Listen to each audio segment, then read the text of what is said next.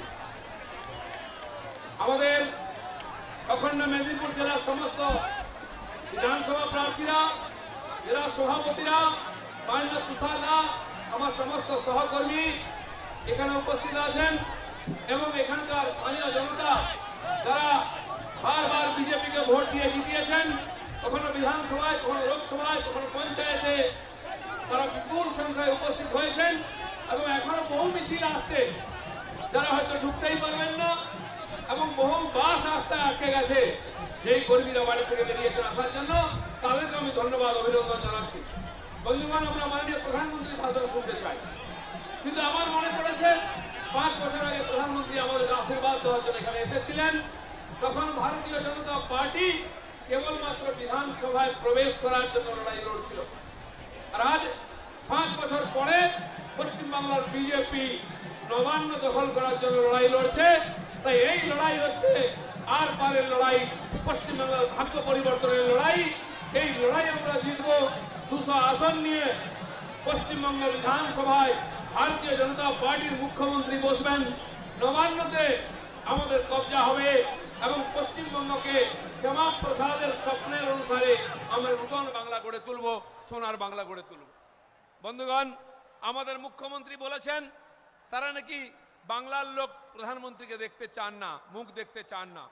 আজকে এসে দেখে যান কত হাজার হাজার লোক প্রধানমন্ত্রীকে একবার দেখার জন্য এসেছেন। বহু মানুষ ঢুকতে পারেননি, তারা টিভিতে প্রধানমন্ত্রীর মুখ দেখছেন। আমি উল্টো বলতে চাই, দিদি, লোক আজকে আপনার মুখ দেখতে চায় না, তাই আপনি লোককে পা দেখাচ্ছেন। আপনি যে সরকার, আপনি বলেছিলেন দুয়ারে সরকার, লোক বলেছিল জমের দুয়ারে সরকার। আজকে হুইল চেয়ারে সরকার হয়ে গেছে। সরকার নিজের পায়ে হাঁটতে পারছে না, হুইল চেয়ারে হাঁটতে হচ্ছে। তাই ভাঙা পা আর প্লাস্টার দেখিয়ে আর হুইল চেয়ার দেখিয়ে বাংলার মানুষকে বোকা বানাতে পারবেন না। বাংলার মানুষ আপনাকে দুবার জিতিয়ে ভুল করেছে, এটা আপনি প্রমাণ করেছেন। বাংলার লক্ষ লক্ষ যুবককে জীবন জীবিকার জন্য পশ্চিম ভারতে পরিযায়ী শ্রমিক হয়ে যেতে হচ্ছে। বাংলার হাজার হাজার বৃদ্ধ বৃদ্ধাকে চিকিৎসার জন্য ভেলোর, চেন্নাই, মুম্বাই যেতে হচ্ছে। লক্ষ লক্ষ মা বোনেদেরকে মান সম্মান রক্ষার জন্য দিনরাত চিন্তা করতে হচ্ছে। তাদের উপরে আক্রমণ হলে থানাতে কমপ্লেন করতে গেলে পুলিশ তাদের কমপ্লেন নেয় না। লক্ষ লক্ষ বাচ্চাকে স্কুলে গিয়ে মিড ডে মিল খেয়ে বাড়ি চলে আসতে হয়, পড়াশোনার সুযোগ নাই। এখানে টিচার নাই, চেয়ার নেই, বেঞ্চ নাই, আলো নাই, বাথরুম নাই। লক্ষ লক্ষ যুবক যুবতী যারা দিনের পর দিন টেট পরীক্ষা দিচ্ছেন, এসএসসি দিয়েছেন, তাদের নিয়োগ করেননি, তারা রাস্তায় দাঁড়িয়ে আজকে বিক্ষোভ দেখাচ্ছেন, প্রদর্শন করছেন। হাজার হাজার লক্ষ লক্ষ কর্মচারী, সরকারি কর্মচারী যারা প্রমোশনের জন্য, ডিএর জন্য রাস্তা ঘেরাও করছেন। টিচাররা স্কুল কলেজ ছেড়ে দিয়ে রাস্তায় ধর্ণা দিচ্ছেন। আপনি আজকে শিক্ষাকে, শিল্পকে রাস্তায় নিয়ে এসেছেন। সমস্ত শিল্পের আজকে নাভিশ্বাস উঠছে। আজ এখানকার ন্যানো কারখানা পালিয়ে গুজরাটে গেছে মাননীয় প্রধানমন্ত্রী, তার আশীর্বাদে ওখানে ন্যানো তৈরি হচ্ছে, সেই ন্যানো বাংলায় বিক্রি হচ্ছে। আজ এখানে ন্যানো তৈরি হতো, তার সঙ্গে হাজার হাজার কারখানায় লক্ষ লক্ষ লোক কাজ পেত। মমতা ব্যানার্জির জন্য সেটা হয়নি। আর যে নন্দীগ্রাম আপনাকে রাস্তা দেখিয়েছিল বাংলার পরিবর্তনে, সে নন্দীগ্রামের যিনি নায়ক শুভেন্দু অধিকারী লড়াই করছেন, আপনাকে কলকাতা ছেড়ে সেই নন্দীগ্রামে আসতে হয়েছে জেতার জন্য। নন্দীগ্রামের মানুষ আপনাকে নবান্নের রাস্তা দেখিয়েছিল, এবারে নন্দীগ্রামের মানুষ আপনাকে কালীঘাটের রাস্তা দেখাবে। রিটায়ার্ড হয়ে গিয়ে আপনাকে কালীঘাটের সময় কাটাতে হবে। বন্ধুগণ, যে খুন আর হিংসার রাজনীতি পশ্চিমবাংলায় চলেছিল, এখনো জায়গায় জায়গায় চলছে। এখানে আমার পটাশপুরের প্রার্থী বসে আছেন, একবার দাঁড়ান। যাকে মেরে তার হাত ভেঙে দেওয়া হয়েছে কেশপুরের ঘাটালের আমাদের প্রার্থী, তিনি প্রার্থী হওয়ার পরেও মেরে তার হাত ভেঙে দেওয়া হয়েছে। তিনি আহত অবস্থায় ব্যান্ডেজ করে এখানে এসেছেন। এই খুন আর হিংসার দুর্নীতির রাজনীতিকে বিদায় করার জন্য আমরা এসেছি। মাননীয় প্রধানমন্ত্রী বলেছেন পশ্চিমবঙ্গকে আমরা আদর্শ বাংলা, আদর্শ শাসন দিয়ে সোনার বাংলা গড়তে চাই। তাই তিনি জেলায় জেলায় প্রবাস করছেন। পশ্চিমবাংলার মানুষের বিশ্বাসের দিন এসেছে। একদিন আপনারা যাকে বিশ্বাস করেছেন সবাই আপনাদেরকে বিশ্বাসঘাতকতা করেছে। একবার মোদির উপরে বিশ্বাস করুন, একবার বিজেপির উপর বিশ্বাস করুন। যে বিশ্বাস করেছে সে উন্নয়ন পেয়েছে, সম্মান পেয়েছে, সুরক্ষা পেয়েছে। আজকে পশ্চিমবাংলার কোটি কোটি মানুষ সবাই নিজেকে অসুরক্ষিত, বঞ্চিত মনে করছে। এই বঞ্চনা আর অসুরক্ষা থেকে বাংলাকে বার করতে হবে, সোনার বাংলা গড়তে হবে। তাই আমাদের লক্ষ লক্ষ কার্যকর্তা সংকল্প নিয়েছেন বাংলার পরিবর্তনে। 136 জন প্রাণ দিয়েছেন এই পরিবর্তনের জন্য। তাদের আত্মাকে সান্ত্বনা দিতে, শান্তি দিতে, তাদের পরিবারের লোকেদের ন্যায় দিতে আমাদের বাংলায় পরিবর্তন করতে হবে। দরকারে আরো 136 জন আমরা প্রাণ দিতে প্রস্তুত আছি। কিন্তু বাংলার রাজনৈতিক পরিবর্তনের মাধ্যমে সামাজিক পরিবর্তন করার জন্য আমরা লড়াই করছি। আসুন, বহু বছরের পরিশ্রমের ফলে, লড়াইয়ের ফলে আমাদের প্রতিষ্ঠাতা শ্যামাপ্রসাদ অখণ্ড ভারতের জন্য বলিদান দিয়েছিলেন। সেই বলিদানী পরম্পরা এখনো চলেছে। লক্ষ লক্ষ যুবক বাড়ি ঘর ছেড়ে দিন রাত কাজ করছেন। 29,000 কেস আমরা লড়ছি। কয়েক হাজার কর্মী মিথ্যা কেসে জেলে আছেন, কয়েক হাজার কর্মী পুলিশের ভয়ে বাড়ির বাইরে আছেন। তাদের এই পরিশ্রম ত্যাগকে সম্মান দিয়ে পরিশ্রম করে আমাদের এখানে পদ্ম ফুটাতে হবে। 5 বছর আগে খড়গপুরের মানুষ আমাকে এখানে এমএলএ নির্বাচিত করেছিলেন, তাদের কাছে আমি কৃতজ্ঞ। আমি 2019 সালে আবার এখানে এমপি হিসাবে লড়তে আসি। আপনারা আমাকে আশীর্বাদ করে দিল্লি পাঠিয়েছেন। এই যে কোয়ার্টার ফাইনাল আর সেমিফাইনাল হয়ে গেছে, এবারে ফাইনাল ম্যাচ আমরা খেলতে যাচ্ছি। যারা বলেছিল খেলা হবে তারা পা ভেঙে মাঠের বাইরে চলে গেছে। খেলা হবে না, খেলা শেষ হয়ে গেছে। এবার উন্নয়ন হবে, বিকাশ হবে। সেই উন্নয়নে আপনারা নেতৃত্ব দেবেন, আর সেই উন্নয়নের মাধ্যমে সোনার বাংলা গড়ব। কোনো যুবককে বাংলা ছেড়ে যেতে হবে না, কোনো মা বোনকে কল খালি হলে কাঁদতে হবে না, কোনো হসপিটালের রুগীকে ফিরে আসতে হবে না, কোনো স্কুলে গিয়ে বাচ্চাদের মিড ডে মিল খেয়ে ফিরে আসতে হবে না, লেখাপড়া হবে। কোনো থানায় গিয়ে মানুষকে ফিরে আসতে হবে না, সে ন্যায় পাবে। এই সমৃদ্ধ সোনার বাংলা গড়ার জন্য আমরা শপথ নিয়ে কাজ করেছি। সেই দিন সমাগত 27 তারিখ থেকে তার পরীক্ষা শুরু হবে। 27 এপ্রিল আর 1 মে মেদিনীপুরের পরীক্ষা আছে। সেই পরীক্ষায় আপনারা পাস করবেন। সবাইকে আমি হাত জোড় করে নিবেদন করছি, সকাল সকাল গিয়ে নিজের ভোট পদ্ম ফুলে দিয়ে পশ্চিমবাংলায় বিজেপি সরকার তৈরির রাস্তাকে সুগম করবেন। আর বিজেপি বাকি কাজ আপনার সফল করে সোনার বাংলা গড়বে, এই আশা রেখে সবাইকে ধন্যবাদ। ভারত মাতা কি জয়।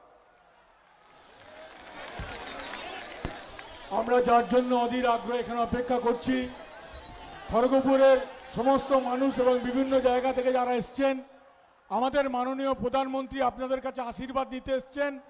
আপনাদের কাছে আশীর্বাদ নেবেন, আমি ওনাকে আমন্ত্রণ জানাচ্ছি ওনার মার্গদর্শন দেওয়ার জন্য।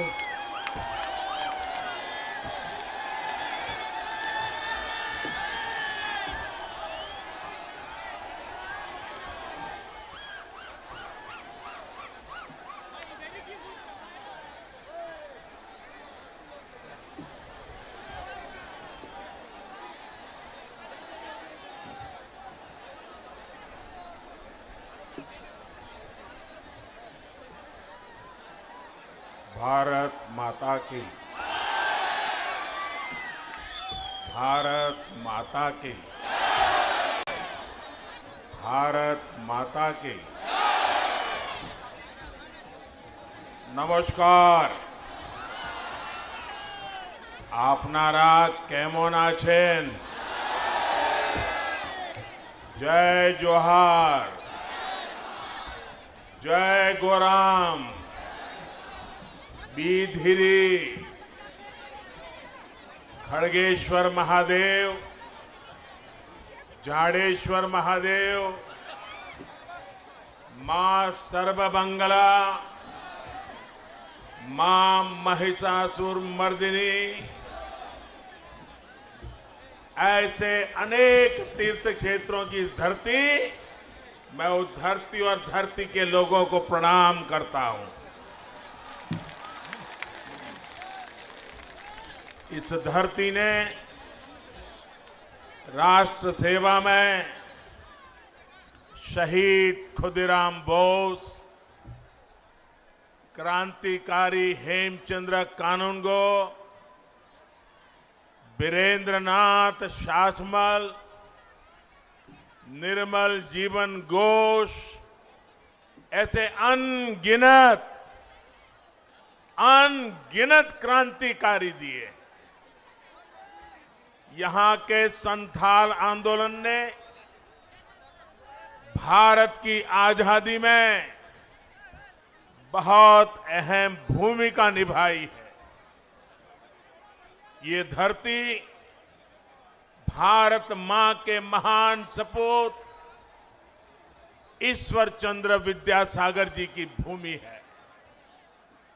इस भूमि को मां शारदा देवी, रानी रासमोनी, देवी चौधरानी जैसी अनगिनत विभूतियों ने धन्य किया है।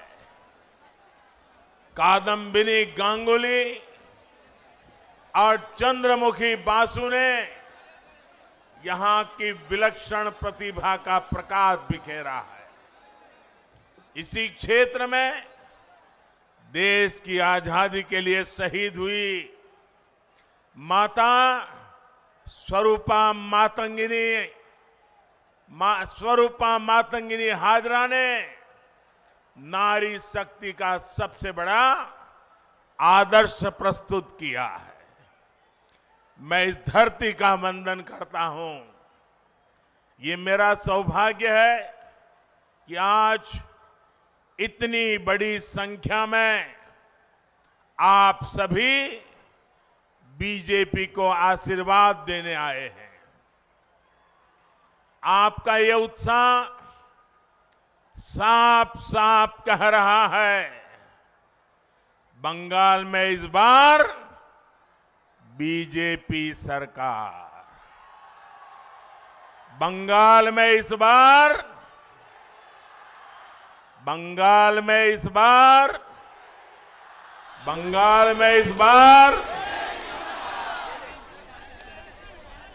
साथियों, ये मैं क्यों कह रहा हूं कि इस बार बीजेपी सरकार?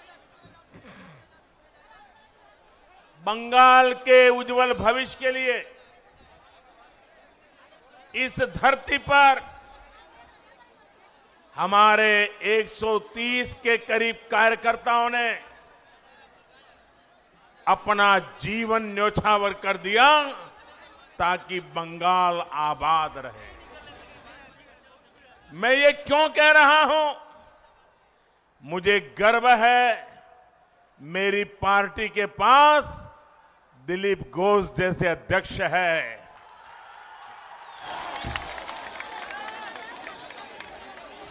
आज पार्टी को जिताने के लिए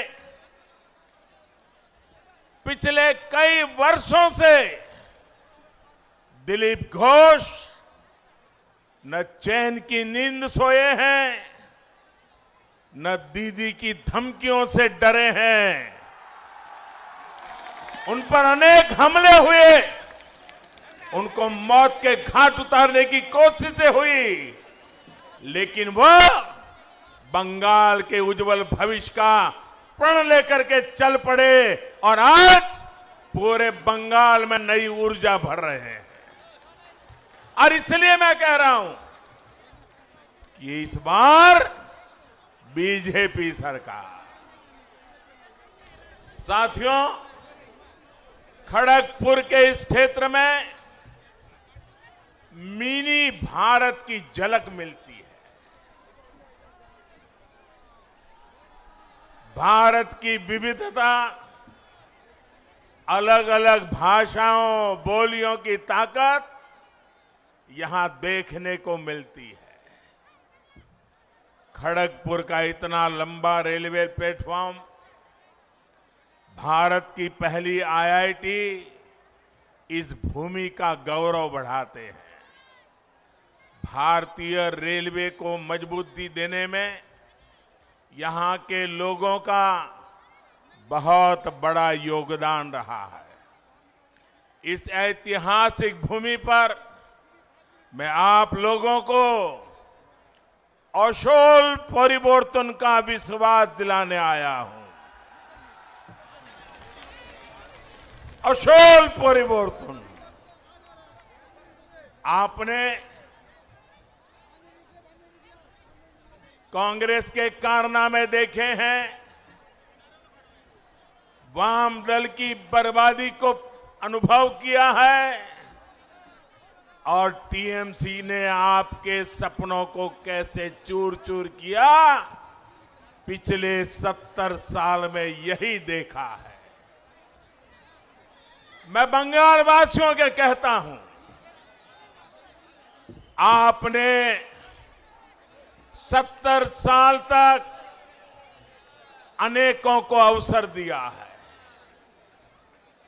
हमें 5 साल का मौका दीजिए, हम 70 साल की बर्बादी को मिटा करके रहेंगे। बंगाल के मेरे भाइयों बहनों, एक बार आशीर्वाद दीजिए, एक बार आशीर्वाद दीजिए, हम अपनी जान आपकी भलाई के लिए खपा देंगे। सेवा का अवसर देखिए, हम कैसे असोल परिवर्तन लाकर दिखाते हैं। आपके जीवन की एक एक दिक्कतों को दूर करने के लिए हम सभी दिन रात मेहनत करेंगे। यहां जंगल महाल के इस पूरे क्षेत्र में कृषि की व्यवस्थाओं को सुधारा जाएगा। इस इलाके में सिंचाई सुविधाएं बढ़ाई जाएगी, कोल्ड स्टोरेज का नेटवर्क बढ़ाया जाएगा, और इसका यहां के आलू पैदा करने वाले किसानों को भी लाभ होगा। हम छोटे उद्योगों को आगे बढ़ाएंगे, उनके लिए भी सभी प्रक्रियाओं को आसान बनाएंगे। हम इस क्षेत्र में स्वास्थ्य सेवाओं को सुधारेंगे, गांव-गांव में सड़कों का विस्तार करेंगे। हम इस क्षेत्र में शुद्ध पानी की समस्या को हल करेंगे। हर घर में पाइप से साफ जल पहुंचाएंगे। हम आदिवासी वनवासी संस्कृति की रक्षा के साथ उनकी भाषा, उनके गौरव को एक नई ऊंचाई देने के लिए प्रतिबद्ध है। साथियों, मैंने ब्रिगेड मैदान में कहा था कि बंगाल का बीजेपी पर कर्ज है। बीजेपी जनसंघ से निकली पार्टी है। जनसंघ के जन्मदाता नाम की, जनसंघ जन्मदाता जन्मदाता नाम की, जनसंघ जन्मदाता नाम होच्छे श्यामा प्रसाद मुखर्जी। जनसंघ के जनक इसी बंगाल के सपूत थे। इसलिए अगर यहां सही अर्थ में कोई बंगाल की पार्टी है तो वो सिर्फ और सिर्फ बीजेपी है। बीजेपी के डीएनए में आशुतोष मुखर्जी और डॉक्टर श्यामा प्रसाद मुखर्जी का आचार, विचार, व्यवहार और संस्कार है। इन्हीं संस्कारों को लेकर हम बंगाल के हर क्षेत्र को विकास की नई ऊंचाई पर पहुंचाना चाहते हैं। हम सिर्फ बंगाल में कमल ही नहीं खिलाना चाहते, बल्कि बंगाल के लोगों का भविष्य उज्जवल बनाना चाहते हैं।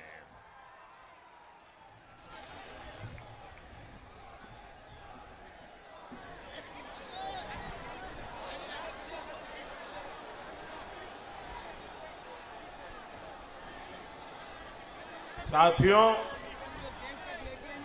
जहां जहां राज्यों में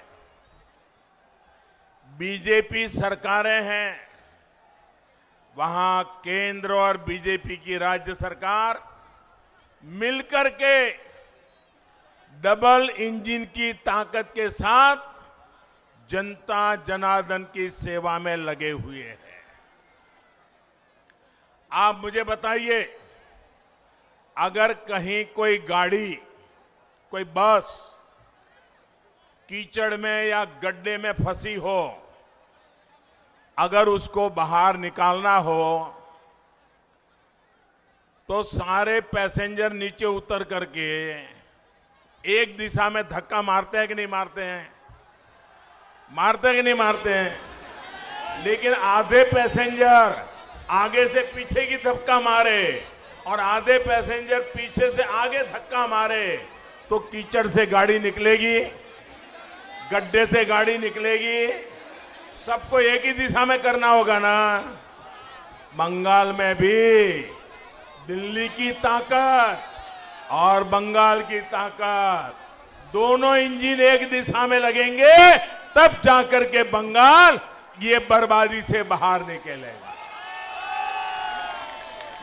हम सबका साथ, सबका विकास और सबका विश्वास के मंत्र के साथ काम कर रहे हैं। लेकिन यहां पश्चिम बंगाल में दीदी, ये दीदी विकास की हर योजना के सामने दीवार बन करके खड़ी हो गई है। आपने दीदी पे भरोसा किया, लेकिन दीदी ने आपको दुर्नीति दी, आपके साथ विश्वासघात किया। किया कि नहीं किया? विश्वासघात किया कि नहीं किया? आपके सपनों को चूर चूर कर दिया कि नहीं कर दिया? 10 साल में बंगाल को बर्बाद किया कि नहीं किया? और अब देखो, आज दीदी 10 औंगीकौर की बात कर रही है। 10 औंगीकौर। अरे दीदी,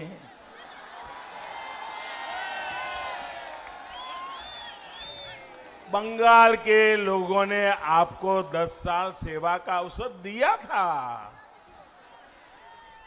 लेकिन आपने उन्हें लूट मार से भरे 10 साल दिए। आपने उन्हें 10 साल का भ्रष्टाचार दिया। आपने उन्हें 10 साल का कुशासन दिया। साथियों, आप मुझे बताइए, यहां केंदू पत्ता बेचने के लिए भी कट मनी देना पड़ता है या नहीं देना पड़ता है?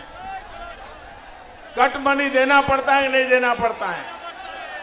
आदिवासियों को भी देना पड़ता है कि नहीं देना पड़ता है? गरीब को भी देना पड़ता है कि नहीं देना पड़ता है? मजदूर को भी देना पड़ता है कि नहीं पड़ता है? बंगाल में ये कटमनी का सिस्टम बंद होना चाहिए कि नहीं होना चाहिए? ये बर्बादी जानी चाहिए कि नहीं जानी चाहिए? साथियों, आप में से कुछ लोगों को शायद पता होगा, कल रात को 50-55 मिनट के लिए व्हाट्सएप डाउन हो गया, फेसबुक डाउन हो गया, इंस्टाग्राम डाउन हो गया। लोग अधीर हो गए, चिंता में पड़ गए, सबके मन में सवाल खड़े हो गए। 50-55 मिनट के लिए हुआ था, लेकिन सबको हो रहा था क्या हो गया। लेकिन भाइयों बहनों, दुनिया में तो 50-55 मिनट ये सोशल मीडिया की कुछ चीजें डाउन हो गई, यहां बंगाल में तो 50-55 साल से विकास ही डाउन हो गया है, विश्वास ही डाउन हो गया है, सपने ही डाउन हो गए हैं, संकल्प भी डाउन हो गए हैं। मैं आपकी अधीरता समझ सकता हूं। भाइयों और बहनों, पहले कांग्रेस, फिर लेफ्ट और अब टीएमसी ने बंगाल के विकास को अवरुद्ध करके रखा है। दीदी का भी ट्रैक रिकॉर्ड दलित, आदिवासी, पिछड़ों का हक छीनना, दलितों का हक छीन लेना, आदिवासियों का हक छीन लेना, पिछड़ों का हक छीन लेना, गरीबों का हक छीन लेना और वोट बैंक की राजनीति के लिए तुष्टीकरण करते रहना, यही इनका खेल चला है। दीदी ने बंगाल के युवाओं के, यहां की युवा पीढ़ी के बहुत कीमती 10 साल छीन लिए हैं। दीदीर पार्टी होच्छे निर्ममतार पाठशाला। दीदीर पाठशालाते सिलेबस होच्छे तोलाबाजी।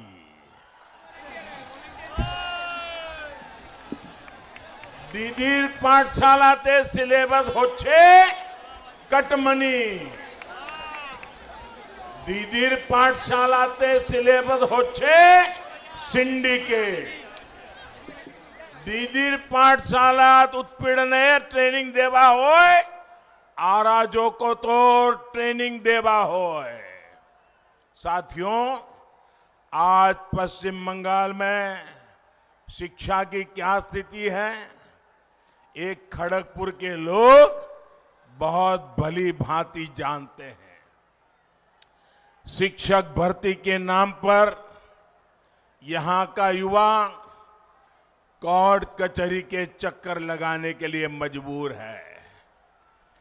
भर्तियों के लिए जो बोर्ड, जो कमीशन बनाए गए, उन्हें भी टीएमसी काडर के हवाले कर दिया गया है। बहनों और भाइयों, शिक्षा को लेकर दीदी और उनकी पार्टी की सोच का एक और उदाहरण आज मैं आपको देता हूं। हमारे देश में 3.5 दशक के बाद, यानी करीब 35 साल के बाद नई राष्ट्रीय शिक्षा नीति लाई गई है। पूरे हिंदुस्तान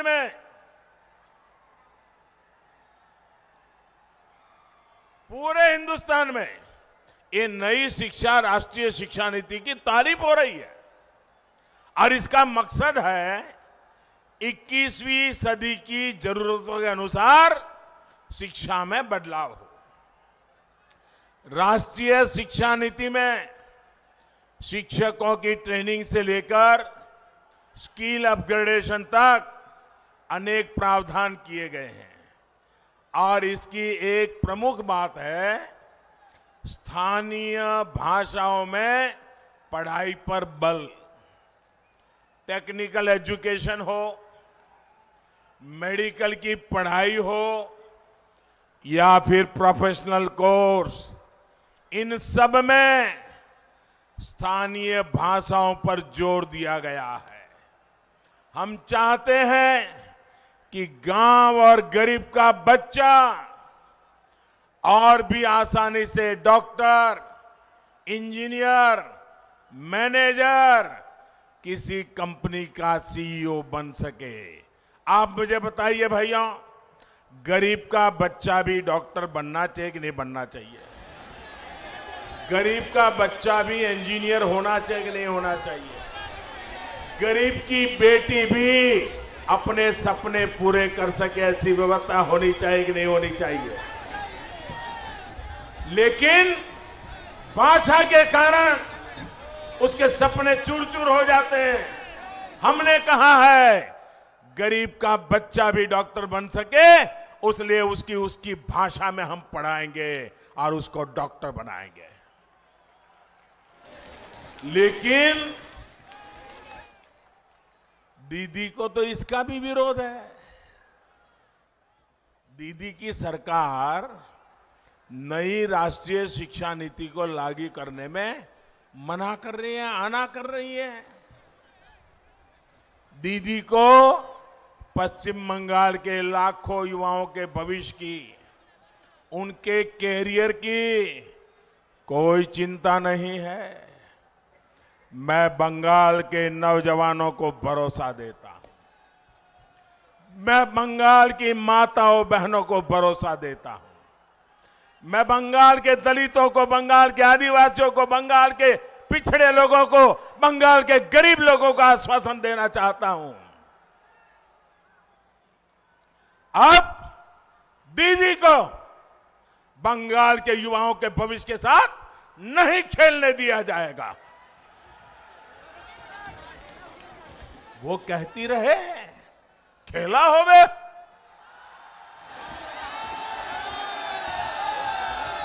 लेकिन पूरा बंगाल आज कह रहा है, ये हमारा पश्चिम बंगाल आज कह रहा है, खेला शेष होवे, विकास आरंभ होवे।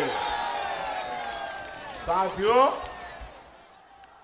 आज दीदी से पश्चिम बंगाल के लोग 10 साल का हिसाब मांग रहे हैं, लेकिन जवाब देने के बजाय दीदी उन पर अत्याचार कर रही है। आज हर बंगालवासी कह रहा है दीदी के तो बोलछी किंतु उन्हीं सुने छन्ना। अम्फान चक्रवात का हिसाब मांगो तो दीदी को गुस्सा, राशन के चावल की चोरी का जवाब मांगो तो जेल में डाल देती है, कोयला घोटाले पर जवाब मांगो तो पुलिस से डंडे मरवाती है, चाकरी पर जवाब मांगो तो घर जला दिया जाता है।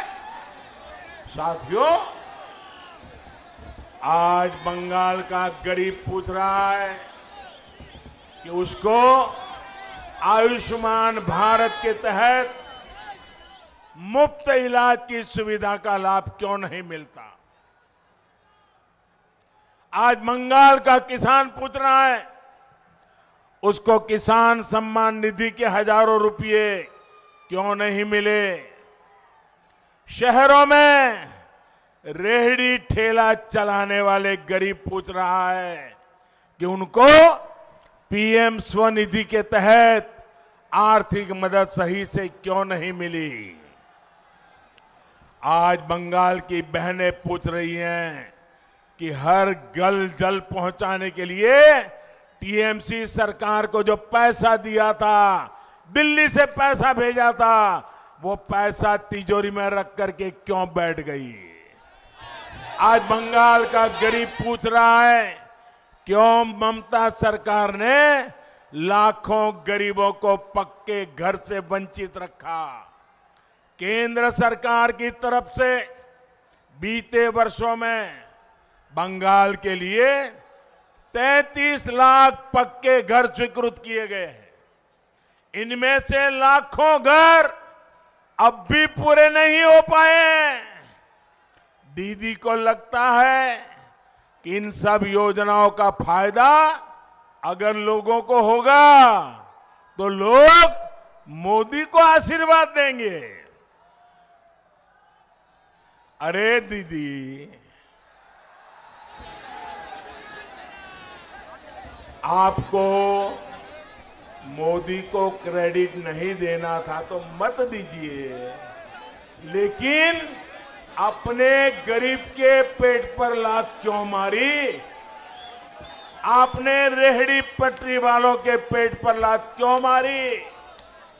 बहनों और भाइयों, गरीब का जीवन तब सुधरता है जब जीवन और कारोबार दोनों सरल होता है, रोजगार के अवसर बनते हैं। खड़गपुर सहित पश्चिम बंगाल के अनेक शहरों में आत्मनिर्भर भारत के महत्वपूर्ण सेंटर बनने की भरपूर संभावनाएं। इन संभावनाओं पर भी टीएमसी सरकार ने लगातार चोट पहुंचाई है, प्रहार किया है। एक तरफ देश निरंतर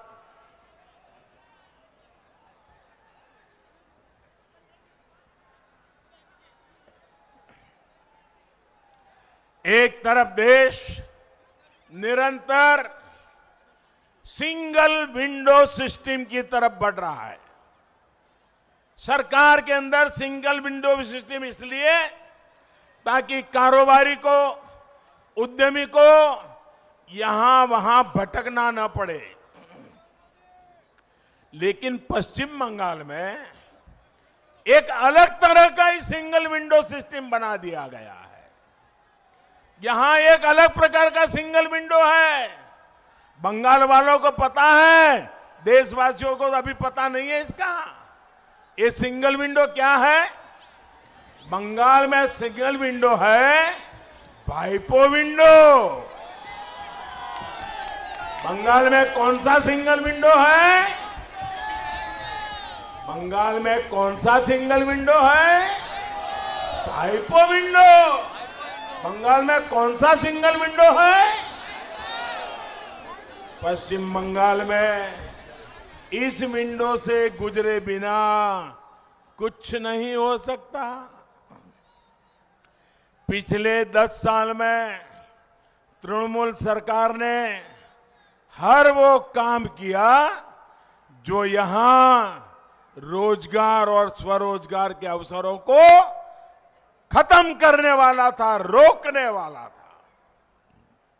तृणमूल के वसूली गिरोहों, सिंडिकेट के कारण अनेक पुराने उद्योग बंद हो गए। यहां सिर्फ एक ही उद्योग चलने दिया गया है। कौन सा उद्योग? माफिया उद्योग। कौन सा उद्योग? कौन सा उद्योग? माफिया उद्योग। सुवर्ण रेखा नदी पर और कसवती नदी में अवैध खनन के तार कहां से जुड़े हैं, ये यहां का बच्चा बच्चा जानता है। बंगाल में बीजेपी सरकार आने के बाद इन सभी पर सख्त कार्रवाई होगी, कानून का राज स्थापित किया जाएगा। साथियों, बाबा साहब आंबेडकर के बनाए संविधान ने प्रत्येक भारतीय को वोट की आजादी दी है। बाबा साहब आंबेडकर ने हम सभी देशवासियों को ये अनमोल ताकत दी है। लेकिन बंगाल में ममता दीदी वोट करने की आपकी ताकत को छीनती रही है, लूटती रही है। 2018 में पंचायत चुनाव में जिस तरह दीदी ने आपके अधिकारों को कुचला, वो दुनिया ने देखा है। जिन लोगों को संविधान ने के आपके इस अधिकार की रक्षा की जिम्मेदारी दी है, वही लोग बंगाल में लोकतंत्र के लिए खतरा बने हुए हैं। लेकिन मैं बंगाल के लोगों को आश्वस्त करता हूं कि अब दीदी को लोकतंत्र को कुचलने नहीं दिया जाएगा। पुलिस और प्रशासन को भी याद रखना चाहिए कि संविधान और लोकतंत्र की मर्यादाओं से बड़ा कुछ नहीं होता है। आगेर निर्वाचन गुलिते টিএমসি যা করতো এবার হবে না। আপনারা আশ্বস্ত থাকুন, সবাই এক সঙ্গে রক্ষে দাঁড়ান, নির্ভয়ে ভোট দেন। পশ্চিম বাংলার এতিত ফিরিয়ে আনার জন্য আমরা বদ্ধ परिकर। साथियों, पश्चिम बंगाल को अब पढ़ाई, कमाई, दवाई, सिंचाई और सुनवाई सुनिश्चित करने वाली सरकार चाहिए। भाजपा की डबल इंजन सरकार चाहिए। केंद्र सरकार के प्रयास पूरी तरह से तभी जमीन पर उतर पाएंगे जब यहां भी भाजपा की सरकार बनेगी। डबल इंजन की सरकार यहां ज्यादा रोजगार, ज्यादा उद्योगों के निर्माण के अवसर बनाएगी।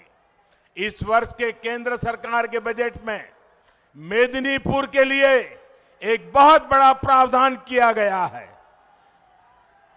पेटुआ घाट का जो फिशिंग हार्बर है उसको आर्थिक गतिविधियों का हब बनाने के लिए पहल की गई है। डबल इंजन की सरकार में यहां का इंफ्रास्ट्रक्चर आधुनिक होगा, कोल्ड चेन की व्यवस्था सुधरेगी, मछलियों की एक्सपोर्ट वैल्यू बढ़ाने के लिए हर काम किया जाएगा। इससे यहां मछली पकड़ने और इसके व्यापार से जुड़े लोगों, सभी साथियों को बहुत लाभ होगा। साथियों, ये चुनाव सिर्फ विधायक, सिर्फ मंत्री, सिर्फ मुख्यमंत्री को बदलने का ही नहीं है, सिर्फ परिवर्तन का नहीं है, बल्कि सोनार बांग्ला के निर्माण का संकल्प है।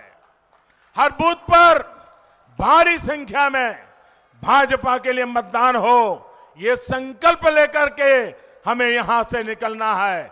इस बार जोर से छाप, कमल छाप, जोर से छाप, जोर से छाप, जोर से छाप।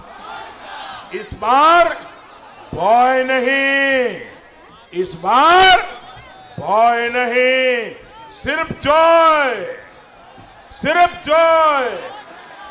पश्चिम बांग्लार मानुषेर जय। कमल छाप पर पड़ा एक एक वोट डबल इंजन सरकार के लिए होगा, सोनार बांग्ला के निर्माण के लिए होगा। इसी विश्वास के साथ आप इतनी बड़ी तादाद में आशीर्वाद देने के लिए आए। मैं हेलीकॉप्टर से यहां आया, पूरे रास्ते पर लोग आशीर्वाद दे रहे थे। मैं आपका बहुत बहुत आभारी हूं और मैं आपके सपने पूरे करके रहूंगा। मेरे साथ बोलिए भारत माता की। दोनों मुट्ठी बंद करके पूरी ताकत से बोलिए भारत माता की, भारत माता की, भारत माता की, भारत माता की, भारत माता की, भारत माता की। बहुत बहुत धन्यवाद।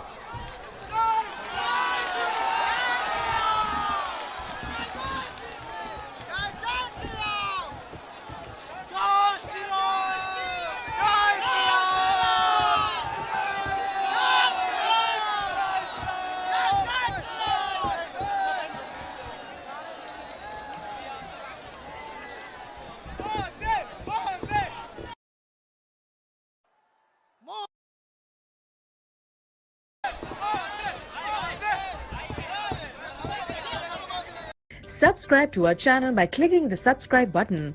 Click the bell button and enjoy the latest uploads from our channel.